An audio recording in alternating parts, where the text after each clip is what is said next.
시청자 여러분 안녕하십니까? BOA 뉴스투데이 시작합니다.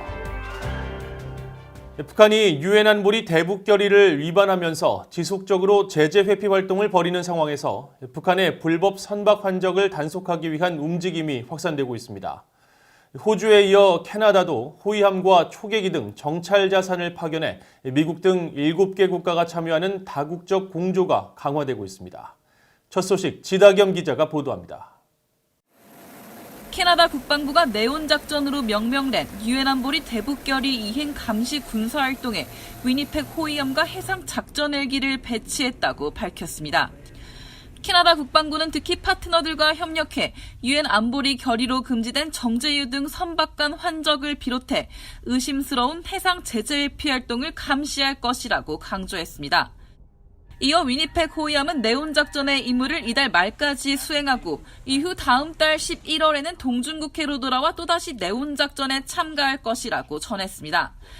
캐나다 국방부는 또 다음 달에는 캐나다 해군의 CP-140 오로라 정찰기와 405 장거리 초계대대의 병력이 배치돼 제재 감시 노력에 기여한다고 밝혔습니다. 하지트 싱사전 캐나다 국방부 장관은 캐나다는 유엔 안보리 대북 제재 이행을 전적으로 지지하며 안전하고 안정적인 한반도라는 공동 목표 달성을 추구하는 데 있어 동맹국가 파트너들과 지속적으로 협력할 것이라고 설명했습니다. 앞서 호주 국방부도 지난 27일 유엔 안보리 대북 결의 이행을 위한 아르고스 작전에 올해 두 번째로 P-8A 포세이돈 해상 초계기를 배치한다고 발표했습니다. 또 해상 초계기는 일본 가네다 공군 기지에 배치돼 10월까지 임무를 수행하면서 제재 대상 물품의 불법 수송을 탐지하고 저지하기 위해 공중 감시를 실시할 것이라고 설명했습니다. 린다 레이놀즈 호주 국방장관은 전담 순찰기 배치를 통해 불법 무역 제재 회피, 또 관련 네트워크를 적발하고 해결하려는 국제사회의 군사작전을 지원한다고 밝혔었습니다. 북한의 제재 회피를 단속하기 위해 미국, 뉴질랜드, 일본, 영국, 캐나다, 프랑스, 호주 등 7개국은 호위함이나 초계기 등 정찰 자산을 파견해 개별적인 군사작전이나 다국적 공조를 이어가고 있습니다. 전문가들은 북한이 선박 간 환적을 통해 정제유 등 제재 품목을 수입해 제재를 위반하고 있다며 이번 군사작전의 중요성을 강조했습니다. North Korea is able to find myriad ways to evade sanctions.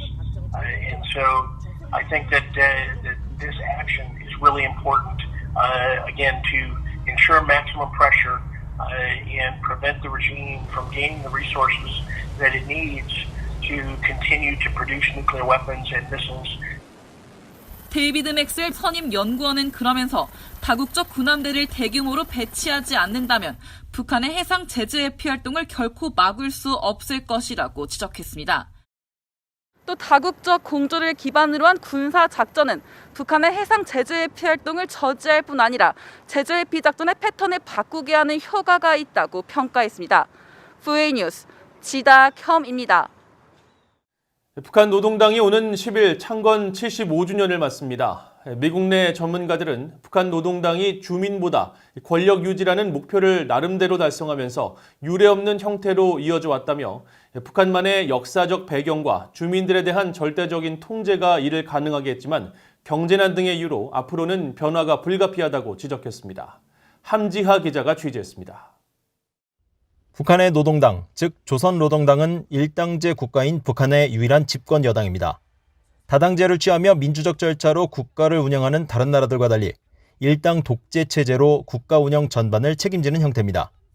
미국의 북한 전문가인 켄 고스 미 해군 분석센터 국제관계국장은 북한의 노동당을 권력과 특권의 정당으로 규정하면서 다른 공산주의 체제나 전체주의 정권에서처럼 북한의 노동당도 주민들보다 지도부를 위해 존재하고 있다고 지적했습니다. It's not a system in the party is not something that is designed to help the improvement or the betterment of the people. And in that regard, as a political institution, in my opinion, it's utter failure. But in terms of preserving power and holding power, it does a very good job of that. 전문가들은 북한이 다른 공산 국가들과 달리 오랜 기간 일당 체제를 유지할 수 있었던 배경에도 주목했습니다. 옛 공산권 루마니아 출신인 그레그 스칼라튜 북한 인권위원회 사무총장은 동유럽 국가들과 달리 북한 주민들은 조선시대부터 전체주의 체제만을 경험해왔다며 현재 상황을 당연한 듯 인식하고 있다고 지적했습니다. All they've had is, number one, Stalinist communism brought to North Korea by the Soviets. Number two, Japanese military imperialism, 1905 to 1945. Number three, Joseon dynasty feudalism, which was a totalitarian political system. So, they've known nothing but the Korean Workers' Party and the Kim family regime. 스칼라티 사무총장은 북한도 표면적으로는 유엔 회원국이자 헌법이 존재하고 각종 자유를 보장하고 있지만 실제로는 최고 지도자 방침으로 볼 수 있는 노동당 규약이 전부인 나라라고 비판했습니다. 브루스 클링너 미 헤리티지 재단 선임 연구원은 여느 독재 정권처럼 북한 역시 절대적 통제를 통해 오랜 기간 당의 권력을 유지할 수 있었다고 분석했습니다. Having several overlapping security services that not only watch the populace and the officials but each other. 전문가들은 김정은 위원장 집권 이후 고위급 인사들의 망명 사례가 이어지고 있다며 북한 노동당에 대한 북한 주민들의 시각이 점점 달라지고 있다고 분석했습니다. 또 핵과 미사일 개발로 버티는 북한은 폐쇄적 체제 속에 심각한 경제적 어려움으로 인한 내부적 방향 전환 압박에 직면해 있다면서 북한 노동당이 과거와 같은 모습으로 유지되기 어려울 수 있다고 지적했습니다. VOA 뉴스 함지아입니다. 미국과 한국은 북한의 침략을 저지하기 위해 최첨단 군사장비 분야에서 긴밀히 협력하고 있으며 미국은 인도태평양 영내 동맹들이 중국과 러시아의 위협에 맞설 수 있도록 지원하고 있다고 미국 국무부 고위관리가 밝혔습니다. 클라크 쿠퍼 국무부 정치 군사 담당 차관보는 7일 워싱턴의 민간 연구단체인 민주주의 수호재단이 주최한 화상회의에 참석해 최근 중공군이 인도태평양 영내에서 위협을 가하고 있는 상황에서 동맹국들에게 홀로 서기를 기대할 수만은 없다며 동맹국과 파트너 국가들에게 상호 운용 가능한 네트워크를 구축하고 무기 판매와 지원을 통해 보안 역량 강화를 추구하고 있다고 밝혔습니다.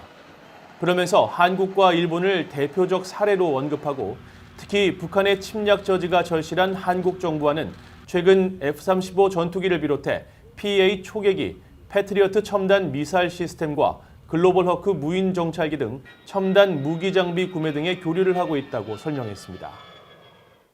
미국의 마크 에스퍼 국방장관은 중국에 대처하기 위한 동맹의 공조 중요성을 강조하면서 대외 무기 수출 제한 완화를 추진하고 있다고 밝혔습니다.